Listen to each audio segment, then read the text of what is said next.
Today we're going to be looking at how we can improve our website performance according to Google's Page Insights using next-gen image formats, WebP. Stick around.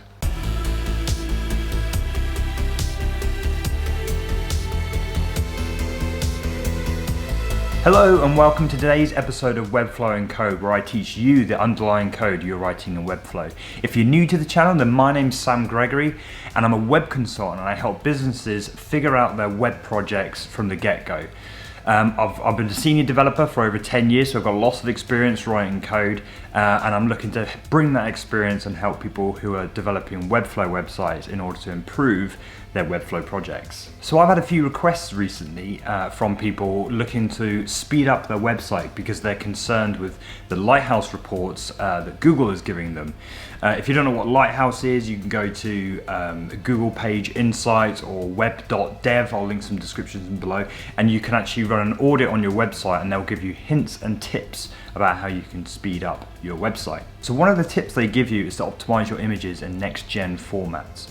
What does that mean? So next-gen image formats are WebP images. And unfortunately, Webflow doesn't give us the ability to actually upload these next level formats. And images themselves are probably one of the biggest reasons why your website is slow.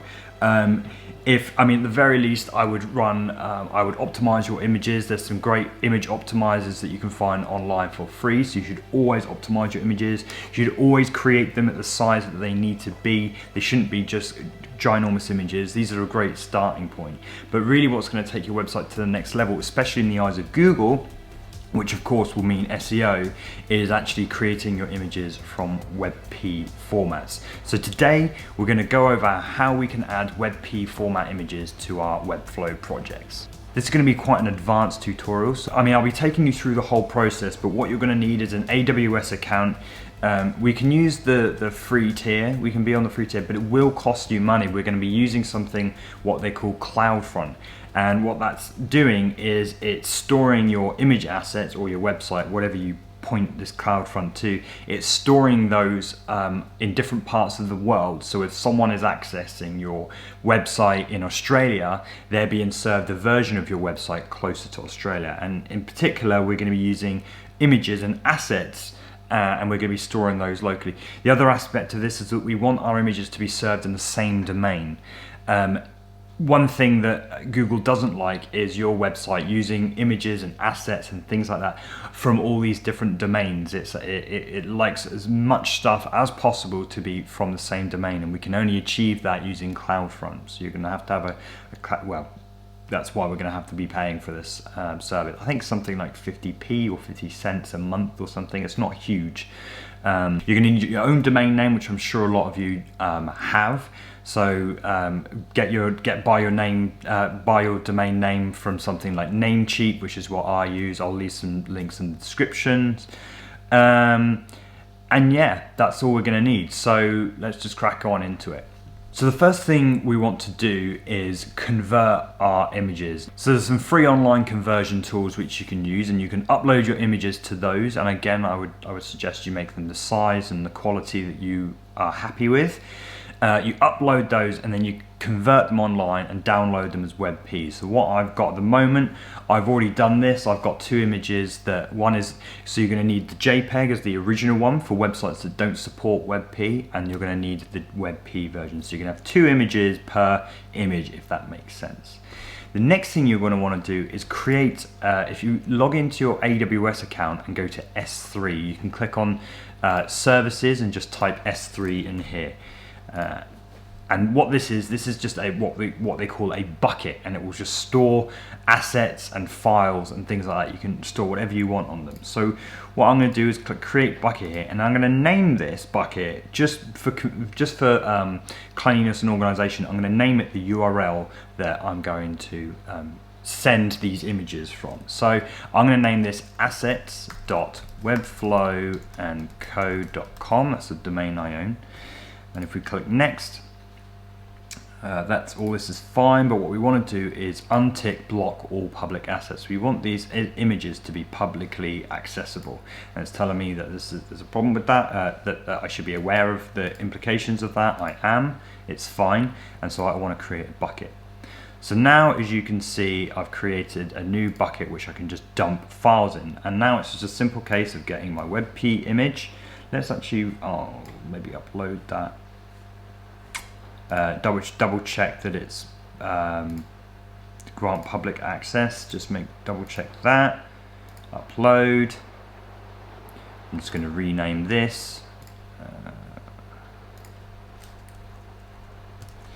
Type sam.webp, and then I've got the original one here.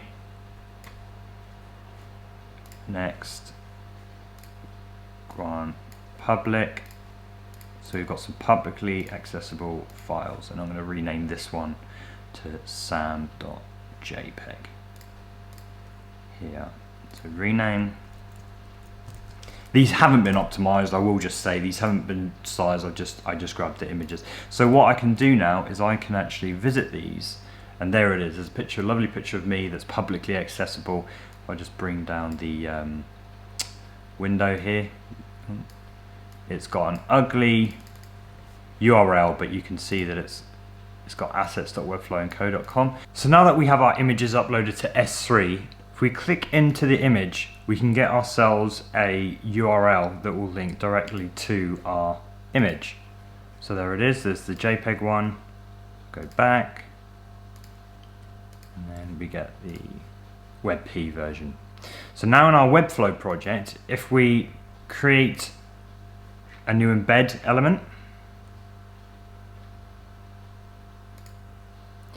and I'll just paste in a bit of code which I'll leave in the description, but essentially what we want to do is replace these with our relevant images. So what was it, our WebP one, here's the URL, copy that, paste that in there, and then the JPEG one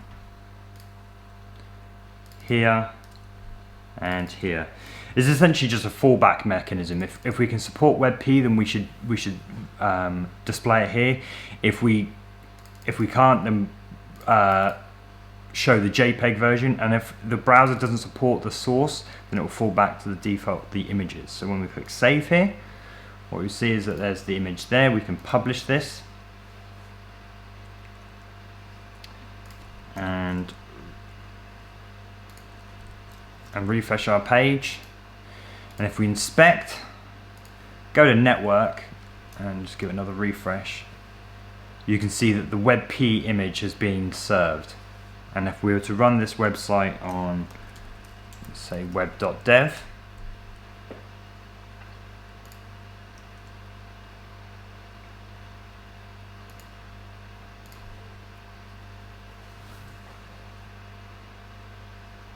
we won't see any images not available in next gen format. So it's asking me to properly size the images, which I didn't, but you can imagine if I had that now, that it would increase my performance even more. So it's not a great idea that we're linking to files that are not under our own domain. What I mean by that is that if our website, for instance, my domain is webflowandco.com, if my images aren't under webflowandco.com, then Google, it doesn't tend to like that so much. So what we can do is serve those images under the webflow.com domain name. More specifically, I want to serve it under assets.webflowandco.com. So how do we do that? We want to create a CloudFront resource which will look at that bucket and store and cache the assets in that bucket all around the world. This also enables us to do HTTPS, and we need to create a certificate for that as well. So what we'll do here is, the first thing we'll do is create the certificate. Go to Certificate Manager, and we will provision a certificate, request a public certificate, and we need to add our domain, so which will be assets.webflow.and.co, or whatever your domain name is.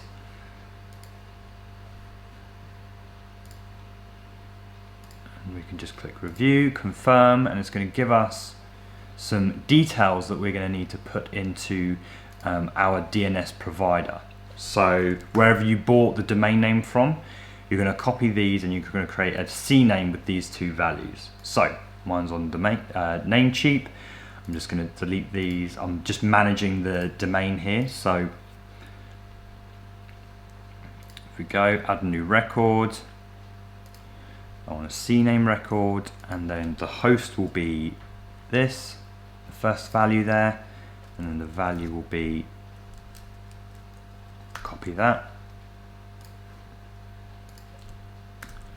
So you shouldn't need to copy the Webflow and code.com, your domain part of this URL, because that's implied. So when I've copied that code, what I need to do is just copy it from the subdomain backwards. So we can let that validate. That will take a little bit of time, and it could take up to 15 minutes. So we'll leave that do its thing. We've added our certificate, and now we need to go to CloudFront. So we need to create a distribution, a web distribution, and what we can do, we can actually find our S3 bucket should just pop up in that list there, and it will kind of pre-fill a lot of that stuff for us. We redirect HTTPS. All this kind of stuff is pretty good. We can compress the images, so it does a bit of caching for us and optimization. Now, here's where you might be able to save a little bit of money. I'm not too sure of the prices, but you can actually limit where your images are stored or your assets are stored. I'm just going to use all edge locations. Now, here's where you want to type in the URL that you want to use to access these images or assets, right? So that is webflowandcode.com. So assets.webflowandcode.com, and then we want to choose a custom. We want to choose a custom certificate. Okay, I think I've understood what happened. So what you've got to be mindful of is the when you log into your AWS account, you can see here I've got a drop down of all the different locations that I can create resources in. For whatever reason, I don't know why it's selected London. So and it's created my resources in London, which means it's not being picked up there. So I'm going to delete it from there, go to North Virginia, and create a new certificate in here, because this is seemingly the only place we can pick up the certificate from inside CloudFront. So if I redo this again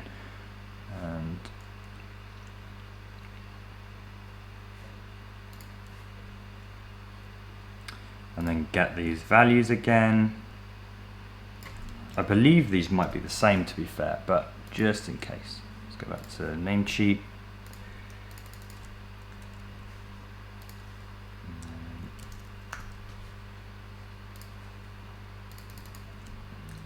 Paste that in there. Okay, and then we can refresh and just wait for that so it's pending validation. Okay, you can see it's issued there now, and if I nip back into here, I should see, which I'm not, refresh, create a new one. Okay, there we go, we're back. Custom SSL, this is all good, so we can leave this stuff, and then we can create distribution. So what that's doing now, it's looking at that folder and caching all those assets. And what's given me is a domain name that I can collect those assets from. So if I copy this, go back into Namecheap, add a new record, and it will be a CNAME record. The host will be assets, because this is under webflowandcode.com. We don't need to put the Webflow and Code, and then the target is going to be this URL.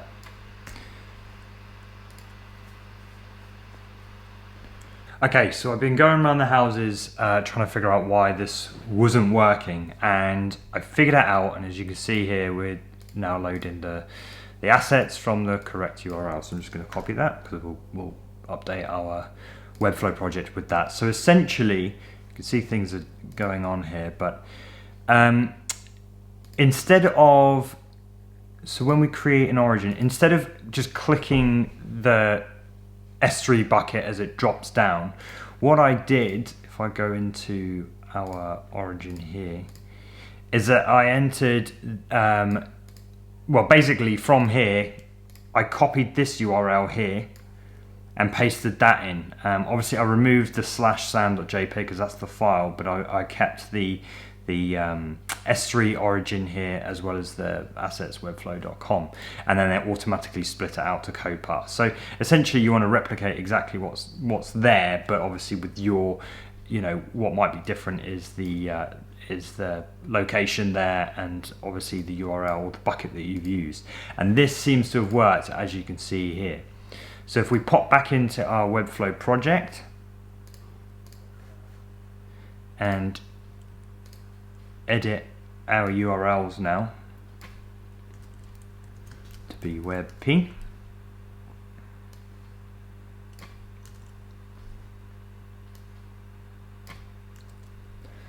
and save. See that it's reading it from within there then. And then as you can see, if we inspect our element here, go to network, we are serving, give that a refresh. We are serving our images from the same domain name. So this is really good for Google. So post-editing, Sam coming in here with just another little use case which came to me after I'd recorded the episode. So one of the use cases is that you might actually have an image as a background image of a div or something like that. How do we apply a WebP image as a background image? Well, the first thing, I'll have this code down in the description below, but I've written this code here which essentially creates an image on your website and tests whether it was created, and if it was created, then you have WebP enabled. Your browser is able to render WebP images. If it isn't rendered, and you won't ever see this image, it's created in memory, so you won't ever see this image. If it does get created, then I'll add a class to the body of the page. If it's not created, then I'll add a class of non-webp to the bottom of the page. So I'll just quickly run through it. So here's the function, and you can kind of pretty much ignore most of this. This just gives the function flexibility of, these are binary codes basically, and we can actually just run, we can choose to run different binaries, whether these different features are actually available in the browser. So you really don't need to worry about it. We're just going to use lossy, and we'll get to that in a second. So here we go. We create the image here, and then when the image loads, we run this function. If there's a width and height of the image, which means it's been created, then result will be true or false. If it's true, then we add the class of WebP to the body. If the result is false, then we add non-WebP to the body. That's just a class. If there's an error, then we can assume that there's no WebP either, so we add the same non-WebP class to the body. And this is just putting the binary code that we spoke about onto that invisible image that we've created. And kTestImages refers to this object here, if you know what that means, and then the feature we pass in, which will be a string called lossy, which will relate to that. If we pass in a string called lossless or alpha animation, it would use these things, but we're just going to use lossy. It will read that binary and apply it to the image. And here's us just calling that function checkWebP, and then passing in lossy, which will read that binary code. So that's the code. I'll put it in the description. What do we now do with this, and how do we use it with our background images? I've put it just on the page just for simplicity and ease. Probably better just to put it in the site-wide body tag, just so you've got access to it everywhere. But just for ease, I've got it on the page. So what I've got here then is I've got another embed component, and I've just created a div here which could be representative. It could be a hero image that you have, it could be a big background hero image, but I've just created a div here with a width and height of 300, right? So there's the div, and I've added the inline style here, and I've done it this way is because this might be inside of a loop which is being read from your CMS. So that's why I've put it all in here. So we've got our box here, and we set some default styles for the div with the class of box, and we're just saying background repeat, width and height, background color, just so I can see it right now, size, and all the rest of it. You can then tweak these afterwards if you need different things, different settings, but that's essentially what the default settings are. Now here's where the kind of magic happens. If there's a non-webp class, higher up than the box, so it will be on the body, so the box within a non-webp class, then we use a background image which relates to that JPEG. Whereas obviously, as you can see where this is going, if it's got a WebP class on wherever, on the body in this case, then we then set the background image of the WebP image. So you can see how then you could use this in a for loop and use the data from the CMS to choose your URL. And then when I close this and when I publish it, in fact I don't need to because it's already published, you can see that then when it loads, okay, there we go. It was just my internet being very slow, but you can see the WebP image then is loaded as a background image. So yeah, I hope this is a little bit of additional help for you if you want to use WebP images for your background images too. So I hope this was helpful. I hope that you can work this out, that if you were to have it in a CMS, you wouldn't upload images via the CMS anymore. You would upload them to your S3 bucket and then copy that URL into like a text field or something like that, and then you'd use that text field within your loops. If there's anything you didn't understand, please let me know and I'll clarify it in the messages. I always get back to people. And if there's anything else, this was a requested video, so if there's anything else that you kind of want me to cover or to look at, then just let me know. Let us know that you like what I do, like the video. It really shows me that I'm doing the right content and making you guys happy. Do all the normal stuff you do on YouTube videos that you like, subscribe, bell, all that lot. And until next time, happy no coding.